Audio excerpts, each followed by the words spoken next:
మొగల్రాజ్పురం కొండ ప్రాంత వాసుల నివాస స్థలాలను పక్కా రిజిస్ట్రేషన్ చేయాలని సిపిఐ రాష్ట్ర నాయకులు మాజీ ఎమ్మెల్సీ జెల్లీ విల్సన్ డిమాండ్ చేశారు. స్థలాల క్రమబద్ధీకరణతో సరిపుచ్చుకోకుండా వారికి పూర్తి హక్కులు కల్పించాలని కోరారు. అందుకు అవసరమైన రిజిస్ట్రేషన్ రుసుములను నివాసితులే భరించే విధంగా చర్యలు చేపట్టాలని ఆయన విజ్ఞప్తి చేశారు. సిపిఐ దగ్గర సమితి ఆధ్వర్యంలో మొగల్రాజ్పురం రెవెన్యూ పరిధిలో సర్వే నెంబర్ 1/1A ఉన్న అన్ని నివాస స్థలాలను పక్కా రిజిస్ట్రేషన్ చేయాలని, ఆర్కియాలజీ డిపార్ట్మెంట్ ఆంక్షలు తొలగించాలని కోరుతూ ర్యాలీ నిర్వహించారు. సిపిఐ నగర సమితి ఆధ్వర్యంలో మొగల్రాజ్పురం బందీల దొడ్డి సెంటర్ నుంచి కలెక్టర్ కార్యాలయం వరకు ఈ ర్యాలీ సాగింది. అనంతరం కలెక్టర్ కార్యాలయంలో వినతి పత్రాన్ని అందజేశారు. ఈ సందర్భంగా పార్టీ నేతలు జెల్లీ విల్సన్, జి కోటేశ్వరరావు మాట్లాడుతూ రిజిస్ట్రేషన్ పేరిట స్థలాలను క్రమబద్ధీకరణ చేస్తే ఏమాత్రం చాలదని అన్నారు. దీనివల్ల లబ్ధిదారులకు ఎలాంటి హక్కులు సంక్రమించకపోవడంతో వారు ఇబ్బందులకు గురవుతారని తెలిపారు. బీ ఫారం స్థలాలకు పూర్తి హక్కులు కల్పించే విధంగా పక్కా రిజిస్ట్రేషన్ చేయాలని, అవసరమైతే రిజిస్ట్రేషన్ ఫీజులు చెల్లించుకునేందుకు నివాసితులంతా సిద్ధంగా ఉన్నారని వివరించారు. కొండ ప్రాంతాల్లో ఆర్కియాలజీ గృహాలు ఉన్నాయనే సాకుతో జీవో నెంబర్ 30 పేరిట స్థలాల రిజిస్ట్రేషన్ సాధ్యపడదని ప్రభుత్వం పేర్కొనడాన్ని వారు తప్పుపట్టారు. దశాబ్దాల నుంచి ఇక్కడ నివసిస్తున్న వారి పూర్తి హక్కులు సంక్రమించేలా పక్కా రిజిస్ట్రేషన్ చేయాలని వారు డిమాండ్ చేశారు. ఈ మేరకు ర్యాలీగా తరలి వెళ్లి జిల్లా కలెక్టర్ కార్యాలయంలో వినతి పత్రాన్ని అందజేశారు. ఈ కార్యక్రమంలో సిపిఐ నాయకులు నక్కా వీరభద్రరావు, అపరబోతు రాము, పలువురు స్థానిక పార్టీ నాయకులు, కొండ ప్రాంత వాసులు పాల్గొన్నారు. విజయవాడ నగరంలో 16 డివిజన్స్ కొండ ప్రాంతాల్లో, దిగువ ప్రాంతాల్లో రెవెన్యూకి సంబంధించినటువంటి భూమి ఉన్నది. ఈ భూములు అనేక సంవత్సరాలుగా ఇళ్ళు నివాసాలు ఏర్పాటు చేసుకుని ప్రజలు నివసిస్తున్నటువంటి తరుణంలో ఆయా ప్రభుత్వాలు వారు పట్టాలు ఇవ్వటం, మంజూరు చేయటం అనేటటువంటి జరిగింది. కానీ అనాదిగా ప్రజలందరూ కూడా కోరేది ఇచ్చినటువంటి పట్టాలు నిరుపయోగంగా బ్యాంకులు లోన్లు కలిగినాయి, లేకపోతే ఇతర అవసరాలు, కుటుంబ అవసరాలకు ఉపయోగపడినటువంటి పరిస్థితిలో వాటిని రిజిస్ట్రేషన్ చేయాలని చెప్పి అనేక దఫాలుగా ఉద్యమించడం జరిగింది. ప్రభుత్వాలకు విజ్ఞప్తి చేయడం జరిగింది. ఈరోజు కూడా అదే సందర్భంలో ప్రభుత్వాన్ని విజ్ఞప్తి చేసేది, మీరు నామమాత్ర ధరకి రిజిస్ట్రేషన్ చేయాలి కొండ ప్రాంతాల్లో ఇళ్ళని అనేటటువంటిది కోరుతా ఉన్నాం. క్రమబద్ధీకరణ కాదు, రిజిస్ట్రేషన్ చేయాలి. క్రమబద్ధీకరణకి రిజిస్ట్రేషన్కి వ్యత్యాసం ఉన్నది. కాబట్టి రిజిస్ట్రేషన్ అనేటటువంటిది సిపిఐగా డిమాండ్ చేస్తా ఉన్నాం. అలాగే గత సంవత్సరం 29/1/2025 రాష్ట్ర ప్రభుత్వం జీవో 30 విడుదల చేసింది. ఆ విడుదల చేసినటువంటి జీవోల్లో అనేక క్లాజెస్ పెట్టింది.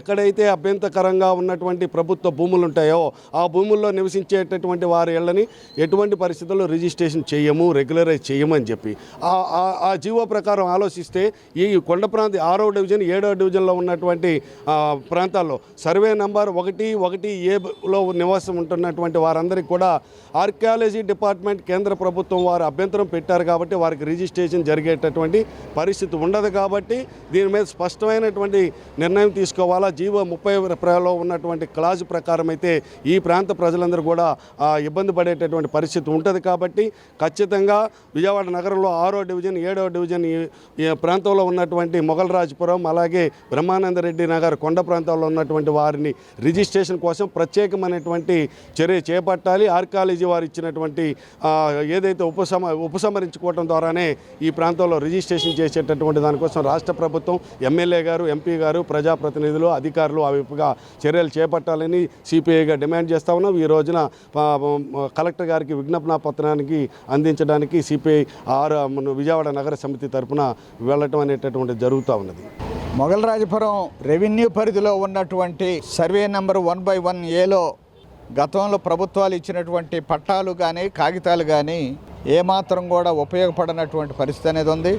ఆ కుటుంబాలను ఏ ఆపద వచ్చినా, ఏ అవసరాలు వచ్చినా కూడా అవి ఉపయోగపడినటువంటి పరిస్థితి అనేది ఉంది.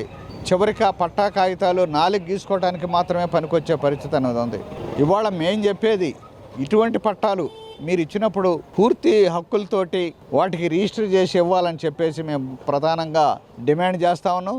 నామమాత్ర ఫీజుతో రిజిస్టర్ చేయండి, ప్రభుత్వానికి రాబడి వస్తుంది కాబట్టి ఆ పని చేయాలని చెప్పేసి కోరుతా ఉన్నాం.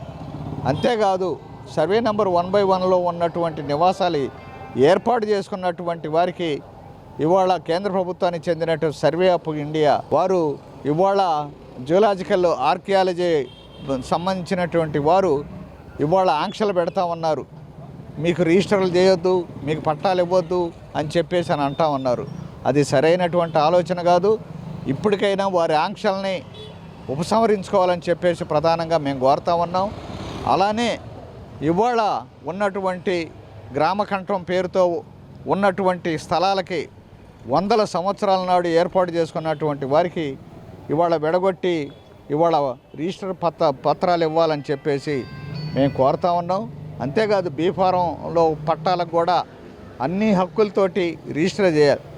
మొత్తంగా మేము మొగలరాజపురం రెవెన్యూ పరిధిలో ఉన్నటువంటి భూములన్నిటికీ, నివాస భూములన్నిటికీ సర్వే చేయండి, మీరు అనుకున్న పద్ధతిలో రెగ్యులరైజ్ చేయండి. ఇవాళ మీరు ఇచ్చేటువంటి కాగితాల్లో ఇవాళ పక్కా రిజిస్ట్రేషన్ చేసి వారికి ఉపయోగపడే పద్ధతుల్లో చేయాలని చెప్పేసి మేము ప్రభుత్వాన్ని డిమాండ్ చేస్తూ ఉన్నాం. అలానే చంద్రబాబు రాష్ట్ర ప్రభుత్వం ఇచ్చినటువంటి వాగ్దానాన్ని 2 సెంట్ల ఇళ్ల స్థలాన్ని ఖచ్చితంగా నెరవేర్చాలని చెప్పేసి 2 ఏళ్ళు అయింది. కాలం వెళ్ళబుచ్చుతూ ఉన్నారు. ఇవాళ మేము కదిలిన తర్వాత గత నెల 21వ తారీఖు నాడు సిపిఐ నగర సమితి ఇక్కడ పెద్ద ఎత్తున ప్రజా సదస్సు నిర్వహించింది. ఆ ప్రజా సదస్సు తర్వాత మన స్థానిక ఎమ్మెల్యే కానీ ఎంపీ గారు కానీ కదిలారు. సంతోషం. కానీ కదిలినప్పుడు పూర్తి న్యాయం చేయాలి కదా. పూర్తి న్యాయం చేయకుండా మేము ఏదో రెగ్యులరైజ్ చేస్తాం, అవి చేస్తాం, ఇవి చేస్తాం అంటే కదా. రెగ్యులరైజ్ చేయాలి, పక్కా రిజిస్ట్రేషన్లు చేయాలి. పక్కా రిజిస్ట్రేషన్లు చేస్తే ఆ ఖర్చు ఏదో లబ్ధిదారులే భరిస్తారని చెప్పేసి కూడా నామమాత్రపు ఫీజు వసూలు చేయండి అని చెప్పేసి కూడా మేము కోరుతా ఉన్నాం. గత వైసీపీ ప్రభుత్వం రాష్ట్రంపై దాదాపు 10 లక్షల కోట్ల రూపాయల అప్పుల భారాన్ని మోపి వెళ్లిందని టీడీపీ జాతీయ ఉపాధ్యక్షురాలు పీతల సుజాత తీవ్ర ఆరోపణలు చేశారు. ఆర్థికంగా సంక్షోభ పరిస్థితులు ఉన్నప్పటికీ సీఎం చంద్రబాబు నాయుడు దూరదృష్టితో రాష్ట్రాన్ని మళ్లీ అభివృద్ధి బాటలో నడిపిస్తున్నారని ఆమె పేర్కొన్నారు. ఎన్నికల సమయంలో ప్రజలకు ఇచ్చిన హామీలను అమలు చేస్తూ సూపర్ 6 పథకాల ద్వారా ప్రతి ఇంటికి సంక్షేమ ఫలాలు చేకూరుతున్నాయని తెలిపారు. ప్రజల నమ్మకాన్ని నిలబెట్టుకునేలా ప్రభుత్వం పనిచేస్తుందని అన్నారు. టీడీపీ ప్రభుత్వం ప్రజల సంక్షేమం, రాష్ట్రాభివృద్ధిని సమాంతరంగా ముందుకు తీసుకువెళుతుందని అన్నారు.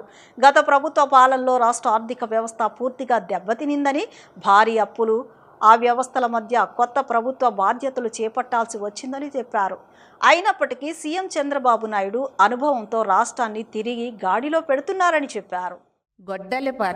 ఈ గొడ్డలి పార్టీ 10 లక్షల కోట్ల రూపాయల అప్పులని చేసేసి ఆర్థిక భారాన్ని రాష్ట్ర ప్రజలపై మోపేసి రాష్ట్రాన్ని నాశనం చేసేసి వెళ్ళిపోయినప్పటికీ కూడా గౌరవ ముఖ్యమంత్రి వర్యులు శ్రీ నారా చంద్రబాబు నాయుడు గారి యొక్క విజన్ వల్ల ఈ రోజున మన రాష్ట్రంలో ప్రజలందరికీ కూడా ఇచ్చిన హామీల ప్రకారం కూటమి ప్రభుత్వం సూపర్ 6 పథకాలని అమలు చేసి ప్రతి ఇంటిలో కూడా ప్రగతి సిరులు కురిపిస్తున్నటువంటి విషయాన్ని ప్రజలకు తెలియజేస్తున్నాం. ఈ 2 సంవత్సరాల కాలంలో ప్రతి కుటుంబానికి, ప్రతి ఇంటికి కూడా అన్ని వర్గాల ప్రజలకి ఈ సూపర్ 6 పథకాలని అందజేసిన విషయాన్ని కూడా తెలియజేస్తున్నాం. మనం చూస్తే కనుక ఈ గొడ్డలి పార్టీ విధ్వంసంతో నాశనమైనటువంటి రాష్ట్రాన్ని పునర్నిర్మించేందుకు సూపర్ 6 ఒక సంజీవనిలా పనిచేస్తుంది. రాష్ట్ర అభివృద్ధికి సూపర్ 6 అనేది ఒక మైలురాయి లాంటిది. ఈ సూపర్ 6 కూటమి గవర్నమెంట్ వచ్చిన తరువాత చాలా సూపర్ ఫాస్ట్గా అమలు చేసి ఈ సూపర్ 6ని సక్సెస్ చేసిన విషయాన్ని కూడా ప్రజలందరికీ కూడా తెలియజేస్తున్నాం. ప్రతి ఒక్కరికి లబ్ధి చేకూరేలా ఈ సూపర్ 6ని గౌరవ ముఖ్యమంత్రి వర్యులు శ్రీ చంద్రబాబు నాయుడు గారు రూపొందించిన విషయాన్ని కూడా తెలియజేస్తున్నాం. మరి అంతేకాకుండా ఈ ఉచిత బస్సు ఏదైతే ఉందో, ఈ ఫ్రీ బస్ వల్ల మహిళల యొక్క ఆర్థిక పురోగతికి చాలా ఉపయోగపడుతున్న విషయాన్ని కూడా తెలియజేస్తున్నాం. సంక్షేమానికి కొత్త నిర్వచనం ఈ సూపర్ 6. ప్రజల యొక్క జీవితాలలో మార్పుకి ఈ సూపర్ 6 చాలా ఉపయోగపడుతుంది. అభివృద్ధిని వేగవంతంగా చేయటంతో పాటు సంక్షేమాన్ని ప్రజలకు అందిస్తున్న విషయాన్ని కూడా తెలియజేస్తున్నాం. సూపర్ 6 పథకాలే కాకుండా ప్రజలకి భవిష్యత్ గ్యారంటీ, ఒక భరోసా ఈ సూపర్ 6 అనేది. అంతేకాకుండా ఈ రోజున కనుక మనం చూస్తే ఈ సూపర్ 6ని తీసుకుంటే మొట్టమొదటిగా తల్లికి వందనం. ఈ రోజున తల్లుల్ని ప్రతి ఒక్కరిని కూడా మనం ఎంతగానో గౌరవించుకుంటాం. మహిళ కుటుంబానికి చాలా ఒక భరోసా లాంటిది. కృష్ణా జిల్లా పమిడిముక్కల మండలం మేడూరి వైవీఆర్ఎం జెడ్పీ హై స్కూల్లో రాష్ట్ర ప్రభుత్వ నాటక అకాడమీ చైర్మన్ గుమ్మడి గోపాలకృష్ణకి స్వర్ణ కంకణ ధారణ కార్యక్రమం ఘనంగా జరిగింది. ఈ కార్యక్రమానికి ఏపీ ప్రభుత్వ విప్ గన్నవరం నియోజకవర్గ శాసనసభ్యులు యార్లగడ్డ వెంకట్రావు హాజరై గుమ్మడి గోపాలకృష్ణను ఘనంగా సత్కరించి అభినందించారు. అనంతరం మంత్రి కొల్లు రవీంద్ర, పామర్రు ఎమ్మెల్యే వర్ల కుమార్ రాజా, అవనిగడ్డ నియోజకవర్గ ఎమ్మెల్యే మండలి బుద్ధప్రసాద్, ఏపీఎస్ఆర్టీసీ చైర్మన్ కొనగొళ్ల నారాయణరావు, కృష్ణా జిల్లా టీడీపీ అధ్యక్షులు వీరంకి వెంకట గురుమూర్తి తదితర ప్రముఖులు పాల్గొన్నారు. కృష్ణా జిల్లా పమిడిముక్కల మండలం మేడూరి వైవీఆర్ఎం జెడ్పీ హై స్కూల్లో రాష్ట్ర ప్రభుత్వ నాటక అకాడమీ చైర్మన్ గుమ్మడి గోపాలకృష్ణకి స్వర్ణ కంకణ ధారణ కార్యక్రమం ఘనంగా జరిగింది. ఈ కార్యక్రమానికి ఏపీ ప్రభుత్వ విప్ గన్నవరం నియోజకవర్గ శాసనసభ్యులు యార్లగడ్డ వెంకట్రావు హాజరై గుమ్మడి గోపాలకృష్ణను ఘనంగా సత్కరించి అభినందించారు. అనంతరం మంత్రి కొల్లు రవీంద్ర, పామర్రు ఎమ్మెల్యే వర్ల కుమార్ రాజా, అవనిగడ్డ నియోజకవర్గ ఎమ్మెల్యే మండలి బుద్ధప్రసాద్, ఏపీఎస్ఆర్టీసీ చైర్మన్ కొనగొళ్ల నారాయణరావు, కృష్ణా జిల్లా టీడీపీ అధ్యక్షులు వీరంకి వెంకట గురుమూర్తి తదితర ప్రముఖులు పాల్గొన్నారు.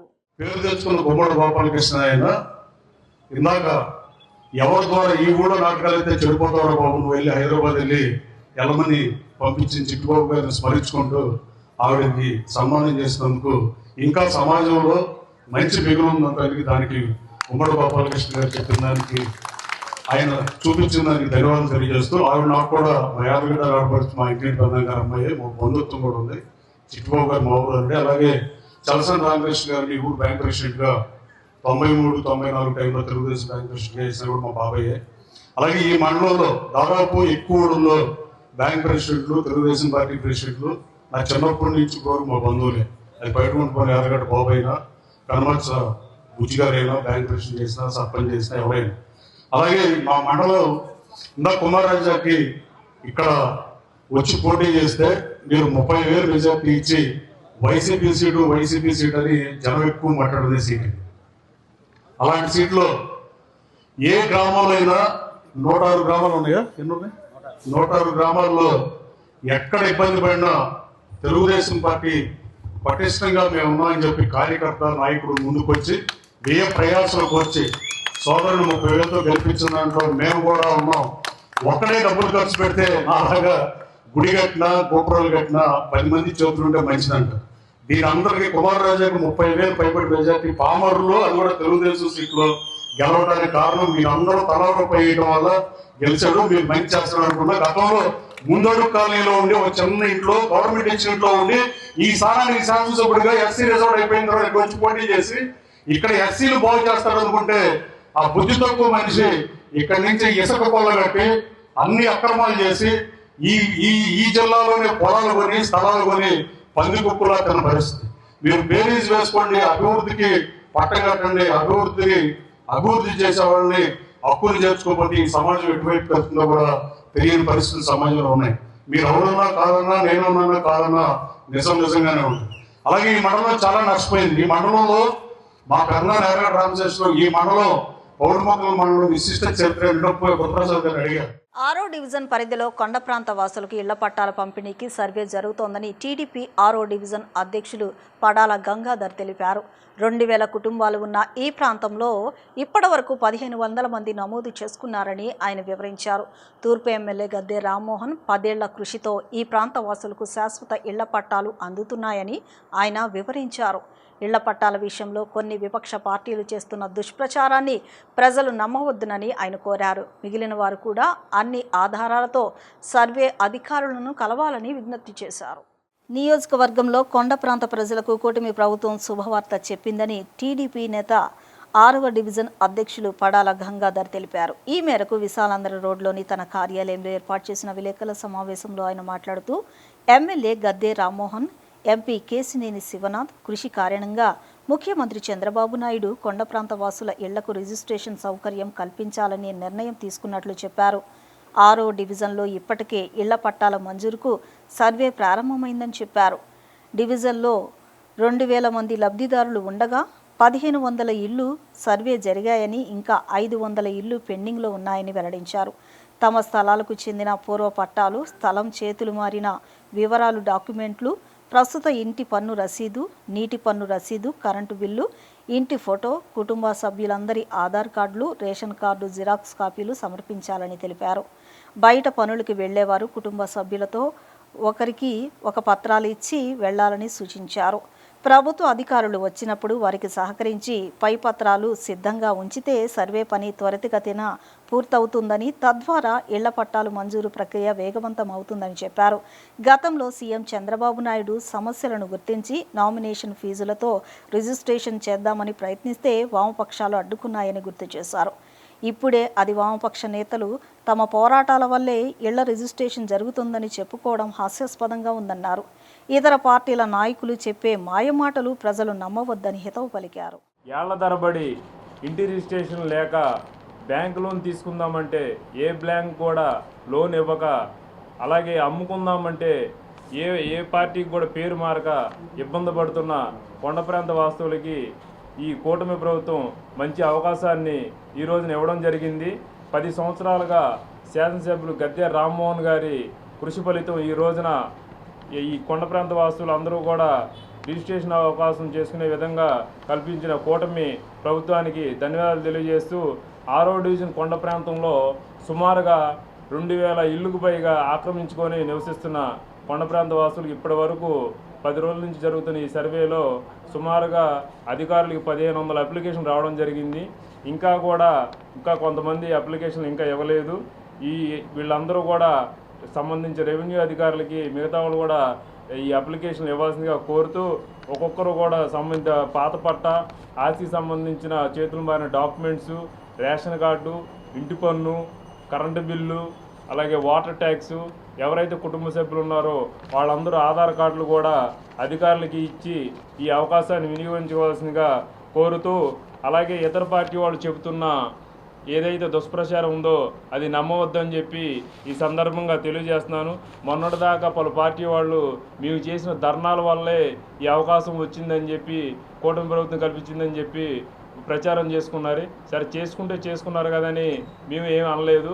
మళ్ళీ ఇప్పుడు మాట మార్చి 2 నాలుకల ధోరణితో మాట్లాడుతూ ఈ సర్వే వల్ల ఎటువంటి ఉపయోగం లేదు, దీనివల్ల ఎటువంటి ప్రయోజనం లేదని ప్రజల్ని పక్కదోవ పట్టిస్తున్నారు. దయచేసి ఇలాంటి అపోహలు నమ్మొద్దని చెప్పి సందర్భంగా తెలియజేస్తూ, ఏదైతే దుష్ప్రచారం చేస్తున్నారో ఆ పార్టీ వాళ్ళు 20 సంవత్సరాల క్రితం నారా చంద్రబాబు నాయుడు గారు ఈ కొండ ప్రాంత వాస్తువులందరికీ కూడా రిజిస్ట్రేషన్ సౌకర్యం కల్పిస్తే అడ్డుపెట్టిన మాట వాస్తవం కాదా అని చెప్పి ఈ సందర్భంగా పార్టీ వాళ్ళని నేను అడుగుతున్నాను. ప్రజలకు శాశ్వతమైన పరిష్కారాలు అందించాలని నగరపాలక సంస్థ కమిషనర్ ధ్యానచంద్ర హెచ్ఎం అన్నారు. ప్రజా ఫిర్యాదుల పరిష్కార వేదికలో 20 ఫిర్యాదులు అందగా అందులో పట్టణ ప్రణాళిక సంబంధించినవి 7, engineering 6, revenue 4, public health 2, housing 1 మొత్తం కలిపి 20 ఫిర్యాదులను వచ్చినట్లు వారు తెలిపారు. ప్రధాన కార్యాలయంలో గల కమాండ్ కంట్రోల్ రూమ్లో ప్రజా ఫిర్యాదుల పరిష్కార వేదికను నిర్వహించారు. ప్రధాన కార్యాలయంతో పాటు జోనల్ కార్యాలయాల్లో జరిగే ప్రజా ఫిర్యాదులను పరిష్కార వేదికను వీడియో కాన్ఫరెన్స్ ద్వారా వీక్షిస్తూ 3 కార్యాలయాల అధికారులతో గత వారంలో జరిగిన ప్రజా ఫిర్యాదుల పరిష్కార వేదికలో పరిష్కరించిన దరఖాస్తులపై సమీక్షించారు. మున్సిపల్ సేవల కోసం ప్రత్యేకంగా రూపొందించిన పురమిత్ర యాప్లో స్వీకరించిన ఫిర్యాదులను అధికారులు పరిష్కరించిన తీరును సమీక్షించారు. ఎప్పటికప్పుడు పురమిత్ర ఫిర్యాదులను పరిష్కరించాలని అధికారులను ఆదేశించారు. పరిష్కరించిన ప్రతి ఫిర్యాదులో నాణ్యమైన శాశ్వతమైన పరిష్కారం అందించాలని, ప్రజలకు పరిష్కారం చూపించాలే తప్ప వేరే శాఖపై సమస్యను మళ్లించకూడదని అధికారులను హెచ్చరించారు. శాఖలన్నీ సమన్వయంతో పనిచేయాలని, వచ్చిన ప్రతి ఫిర్యాదు శాఖల సమన్వయంతో పరిష్కరించాలని కమిషనర్ అన్నారు. ప్రతి ఫిర్యాదుదారులకు తమ స్వయంగా వచ్చి పరిశీలించి శాశ్వతమైన పరిష్కారాన్ని తీసుకొచ్చే విధంగా చూస్తామని తెలియజేశారు. ఈ ప్రజా ఫిర్యాదుల పరిష్కార వేదికలో 20 ఫిర్యాదులు అందగా అందులో పట్టణ ప్రణాళిక సంబంధించినవి 7, engineering 6, revenue 4, public health 2, housing 1 మొత్తం కలిపి 20 ఫిర్యాదులను అందుకున్నారు. అందరికీ నమస్కారం. నేను విజయవాడ మున్సిపల్ కమిషనర్ మాట్లాడుతున్నాను. ఈరోజు పీజీఆర్ఎస్ సంబంధించి విఎంసీ మెయిన్ ఆఫీస్లో అప్లికేషన్స్ తీసుకుంటున్నాము. అలాగే ప్రతి జోనల్ ఆఫీస్లో, ప్రతి సచివాలయంలో కూడా ఈ పీజీఆర్ఎస్ అప్లికేషన్స్ తీసుకుంటాము. ముఖ్యంగా లాస్ట్ వీక్ చూస్తే 181 అప్లికేషన్స్ రావడం జరిగింది. మన ఏమేంటంటే ఏది కూడా బియాండ్ ఎస్ఎల్ఏ వెళ్లకుండా పెటిషనర్ దగ్గర వెళ్తూ ప్రాబ్లం ఉన్న చోటుకి వెళ్తే విత్ ఇన్ ఎస్ఎల్ఏ అన్ని ప్రాబ్లమ్స్ సాల్వ్ చేయడానికి కూడా పరిష్కారాలు ఇవ్వడానికి కూడా ప్రయత్నం చేస్తున్నాము. కొన్ని టౌన్ ప్లానింగ్ ఇష్యూస్, ఇంజనీరింగ్ సమస్య, అలాగనే కొన్ని స్ట్రీట్ డాగ్ సమస్య, ఇట్లాంటి రకరకాల ఇష్యూస్ వస్తుంటాయి. ఈ రోజు కూడా దాదాపుగా 35 అప్లికేషన్స్ రావడం జరిగింది. దాదాపుగా 10 కేటగిరీలో మనకి అప్లికేషన్స్ వస్తాయి. సీఎంఓ గ్రీవెన్స్ ఉండొచ్చు, అలాగనే మనకి ఆన్లైన్ 1902 నుంచి కూడా రావడం జరుగుతుంది. సో ఎట్టి పరిస్థితుల్లో అన్ని అప్లికేషన్ సీరియస్గా తీసుకుని ఒక పబ్లిక్ సాటిస్ఫాక్షన్ పెంచడానికి అన్ని చర్యలు తీసుకుంటున్నాం. అప్లికేషన్స్ ఏం పెండింగ్ ఉన్నాయి, కొన్ని ఒక 45 అప్లికేషన్స్ పెండింగ్ ఉన్నాయి. అన్ని కూడా విత్ ఇన్ ఎస్ఎల్ఏనే ఉంటాయి. ఎట్టి పరిస్థితుల్లో బియాండ్ ఎస్ఎల్ఏ వెళ్లకుండా చర్యలు తీసుకోవాలని అధికారుల ప్రపంచంగా క్లియర్ చేస్తాం. ఇప్పుడు చిన్న విరామం తీసుకుందాం.